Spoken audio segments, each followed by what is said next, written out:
नमस्कार, स्वागत है आप सभी का। आप देख रहे हैं एनएमएफ न्यूज। आपके साथ मैं हूं नमता चौधरी। ईरान ने हिजाब की बाध्यता को खत्म किया तो एक नया कानून आ गया है, तो अब ये महिलाओं पर डिपेंड करेगा कि वो हिजाब पहनेंगी या नहीं। इस तरह का दावा सोशल मीडिया पर किया जा रहा है।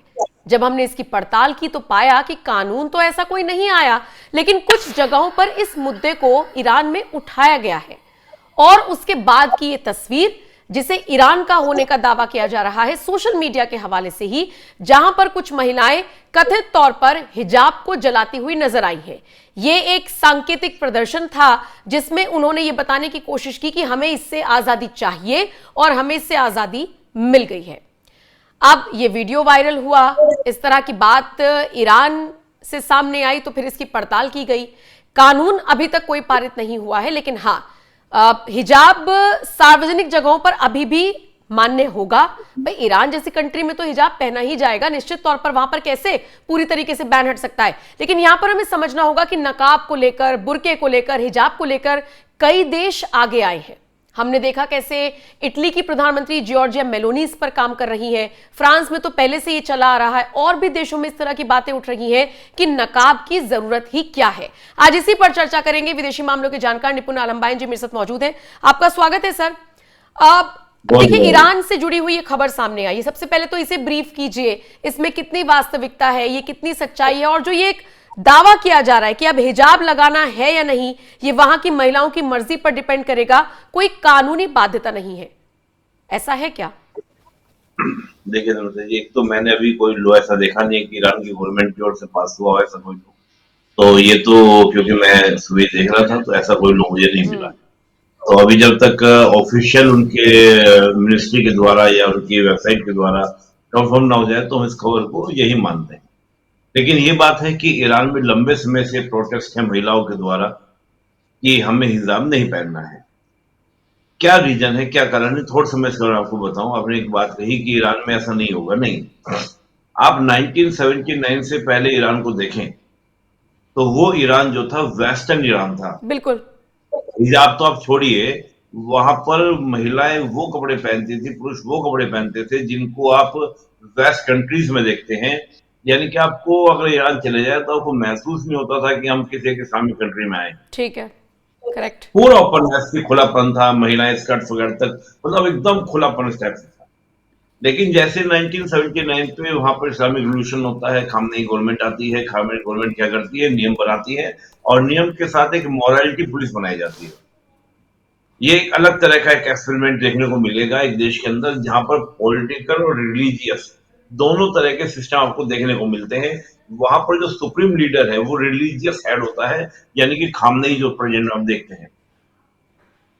तो वहां पर एक मोरालिटी पुलिस बनाई जाती है। मोरालिटी पुलिस ये तय करती है कि आपकी मोरालिटी क्या होगी। मोरालिटी में हिजाब, बुरखे, नकाब को कंसीडर किया गया है महिलाओं के लिए कि आप सार्वजनिक स्थल पर कहीं भी होंगे तो आपको हिजाब पहनना होगा। सड़क पर आप चल रहे हैं तो हिजाब के बगैर अगर चल रहे हैं तो पुलिस आके आपको डंडा मार सकती है कि हिजाब कहाँ है तुम्हारा, नम्रता, हिजाब पहन के क्यों नहीं घूम रही हो। मेरा नाम मत लीजिए। जस्ट मैं एग्जाम्पल ऐसे दिया। तो एक महिला को वहां पर इस प्रकार की चीज आपको देखने को मिल सकती है। ठीक। अब ईरान के अगर आप पॉलिटिक्स को देखें, ईरान में हाल के दिनों आप देखें लगातार जिस प्रकार से सेशन 95 से सेशन शुरू हुए थे ईरान के ऊपर, और उसके बाद ईरान की स्थिति लगातार क्या हुई, वीक हुई है हर तरीके से। ईरान पर हर समय युद्ध के वातावरण रहता है, प्रॉक्सीज को अटैक करता है, यानी सपोर्ट करता है, फिर अटैक्स होते हैं, बहुत सारी चीजें रही। इससे क्या है कि जो दूसरा गुट है जो खामनेई शासन से पहले रजा पहलवी के गवर्नमेंट के समय था, वो गुट बहुत ज्यादा याद करता है 79 से पहले के दौर को। अभी भी बहुत बड़ा वर्ग वहां पर आपको ईरान के अंदर मिलेगा जो इस्लामिक रिवॉल्यूशन को वेलकम करता हुआ मिलेगा। लेकिन एक बड़ी संख्या बनती जा रही है जो याद करती है रजा पहलवी के दौर को, यानी कि जिसमें किसी तरह का कोई प्रतिबंध नहीं था। उसकी सबसे ज्यादा लाभान्वित जो थी, यानी कि जिनको ज्यादा लाभ मिलता था, वो महिलाओं को मिलता था, प्रतिबंध नहीं जिस तरह के। तो आज वही महिलाएं ऊपर रह रहकर क्या करती है, हिजाब को लेकर प्रोटेस्ट करती है। अब ये आश्चर्य की बात यह है, आश्चर्य की बात निम्रता जी ये है कि जैसे हम सऊदी जैसा देश देखें, यूएई जैसा देश देखें, वो भी इस तरह की उनके यहाँ में नियम थे। अगर मान लीजिए कोई हिंदू महिला भी वहां पर सऊदी में रहती थी पहले, जैसे मैं एक एग्जाम्पल आपको दूं, मान लीजिए निम्रता जी आप वहां पर जॉब करती है सऊदी में, अब की बात नहीं मैं कर रहा हूँ, ये मैं बात कर रहा हूँ 2018 से पहले की मैं बात कर रहा हूँ। तो आपके साथ भी नियम ये था कि अगर आप सऊदी के बाजार में जाएंगे, सड़कों पे जाएंगे, तो आपको बुर्का पहनना होगा। लेकिन 18 के बाद सऊदी ने वो नियम हटा दिए। यानी कि वो कंट्री जो अपने आप को इस्लाम का सबसे बड़ा गढ़ मानते हैं, जहां पर मक्का मदीना की कल्चर तक वहां पर स्थित है, वो भी अपने आप को मॉडरेट करते हैं। लेकिन ईरान जो है अपने आप को मॉडरेट करने के लिए तैयार नहीं है। तो जो एक इस्लामिक रिवॉल्यूशन के अगेंस्ट, जिसको आप लोग भी कह सकते हैं, अरब क्रांति शुरू हुई थी, आपने सुना होगा 2010 में अरब क्रांति, अरब स्प्रिंग इसको हम बोलते हैं, कि अरब देशों में लोकतंत्र की हवा बही थी। तो उसकी जो हवा है आज भी ईरान के अंदर आपको देखने को मिलेगी। और ईरान में दो बातें हैं, एक तो रिलीजियस और साथ ही डेमोक्रेसी, दोनों साथ चल रही हैं, इसलिए वहां पर महिलाओं को इस प्रकार का प्रोटेस्ट कर भी पाती हैं। हालांकि डेथ भी हुई इन प्रोटेस्ट में कई महिलाओं की, जब लाठीचार्ज वगैरह हुआ, डेथ भी हुई। अब इंटरेस्टिंग बात यह है कि चलिए, तुमने ईरान की एक बात की, दुनिया के कई देश हैं, जैसे अभी हम रिसेंटली इटली की बात हम कर सकते हैं, जर्मनी फ्रांस की बात कर सकते हैं। कमाल की बात है कि भारत के अंदर भी ये प्रोटेस्ट होते हैं। और हमने पिछले दिनों देखा हिजाब का मसला, कर्नाटक की कुछ लड़कियां बोली कि हमको हिजाब पहनना है, मामला सुप्रीम कोर्ट तक गया। और सुप्रीम कोर्ट में तर्क क्या दिया उन बच्चों के वकील ने, कहा कि सरदार भी तो, जो हमारे सरदार भाई होते हैं, वो भी तो क्या पहनते हैं, टर्बन पहनते हैं, हम हिजाब क्यों नहीं पहन सकते। तो यहाँ पर सुप्रीम कोर्ट ने बड़ा शानदार जो उत्तर दिया, वो जानने वाला विषय है। मैं बिल्कुल। समझता हूँ कि आपके चैनल के माध्यम से, आपके माध्यम से पूरे सब लोगों को जानकारी होनी चाहिए। कोर्ट ने कहा कि आर्टिकल 25 आपको रिलीजियस प्रैक्टिस का पूरा अधिकार देता है, लेकिन वो अधिकार भी प्रतिबंधों के साथ है। वो पूरा पूरा आपका एब्सोल्यूट नहीं, आप उसको कुछ भी यूज करें, पहली बात। दूसरा, सिख धर्म के अंदर जो टर्बन है, उनके 5 जो है मेन फीचर्स होते हैं, कंगा, कच्छा, कड़ा, कृपाण और टर्बन, यानी कि पगड़ी। ये 5 जो पहनेगा वही सरदार है, अन्यथा सरदार नहीं। क्या इस्लाम में हिजाब, बुर्खा, नकाब, क्या ये एक मेन प्रैक्टिस में आता है?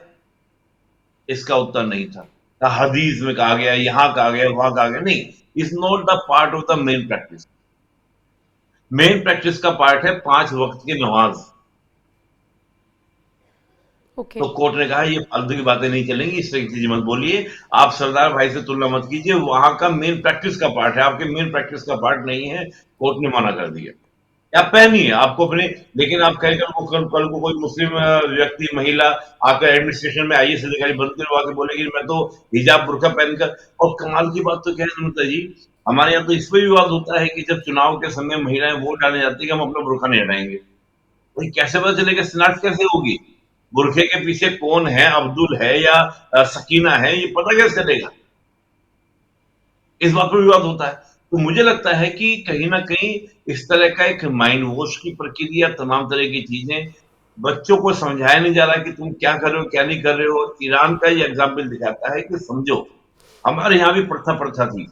मुझे याद है सही मेरी बात। दादी खुद घूंघट किया करती थी, और बहुत कोड़ा कोड़ा घूंघट, मतलब यहाँ तक के घूंघट किया करती थी। लेकिन हमने भी तो बदला ना सिस्टम को, समय की मांग के अनुसार। नहीं, और मैं हम एक बात लोग के बोलता हूँ, साथ क्या है कि हम एक्सेप्ट करते हैं।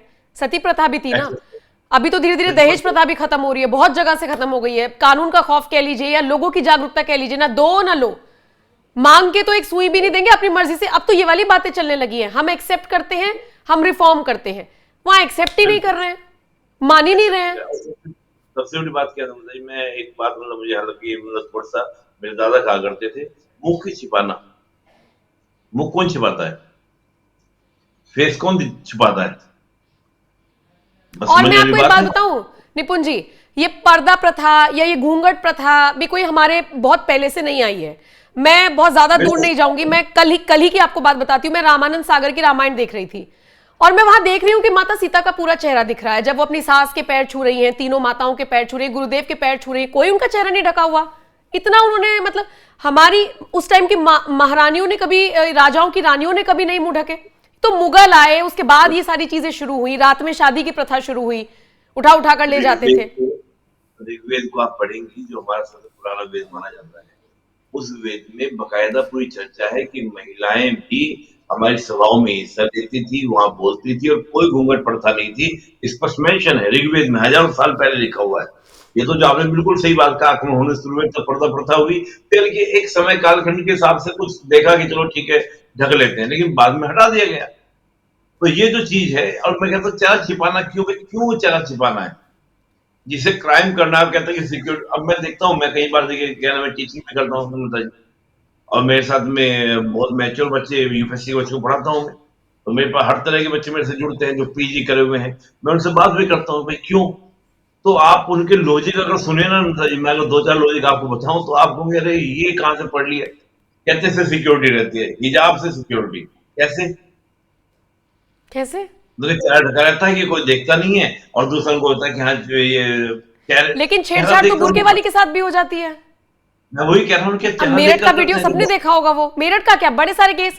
अच्छा, एक और वीडियो सामने आया जिसमें बुर्के वाली चोरी कर रही है बैठ के। मैं ये नहीं कह रही कि कोई और महिला नहीं कर रही, लेकिन बुर्के को आप मैं सिक्योरिटी और सेफ्टी का हवाला कैसे दे सकते हैं?